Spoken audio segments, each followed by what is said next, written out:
శివభక్తులంటే వాళ్ళు కొన్ని కోట్ల జన్మల అదృష్టం. వాళ్ళు కొన్ని కోట్ల జన్మల్లో వాళ్ళు ఎంతో పుణ్యం చేసుకుంటే ఈ జన్మలో శివభక్తి వాళ్ళకి లభించింది. ఎందుకు అంటే ఇప్పుడు అయ్యా భలే ఉన్నాడండి, ఎంత అందంగా ఉన్నాడు అని చెప్పడానికి శివలింగం విగ్రహం కాదు. నిరాకారం, నిరాకారి, నిరాడంబరం. ఆ నిరాకారాన్ని నిరాడంబరాన్ని నువ్వు ఇష్టపడుతున్నావు అంటే ఇప్పుడు అక్కడ ఒక రూపం లేదు, కానీ ఆ శివలింగాన్ని చూసి నువ్వు మురిసిపోయి తన్మయత్వంతో అలా చూస్తా కళ్ళబట్టి నీళ్లు పెట్టుకుంటున్నావు అంటే అది ఎన్ని కోట్ల జన్మల పుణ్యం. నీకు ఆ కనెక్షన్ ఎలా లభిస్తుంది? మామూలు జనాలకు అర్థం కాదు. ఏముంది శివలింగమే కదా అనుకుంటారు, కానీ ఆ శివలింగం అంటే నీకు ఒక విశ్వం, అందులో ఒక విశ్వం దాగుందని కేవలం ఒక శివభక్తుడికి అర్థమవుతుంది. దానికి కనెక్ట్ అవుతాం.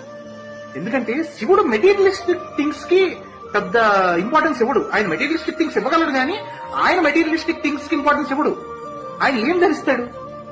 ఒంటి మీద ఏనుగు చర్మం, నడుంకు ఒక పులితోలు, చేతిలో ఒక త్రిశూలం, మెడకి వాసుకి, కాలు కాల్చేసి.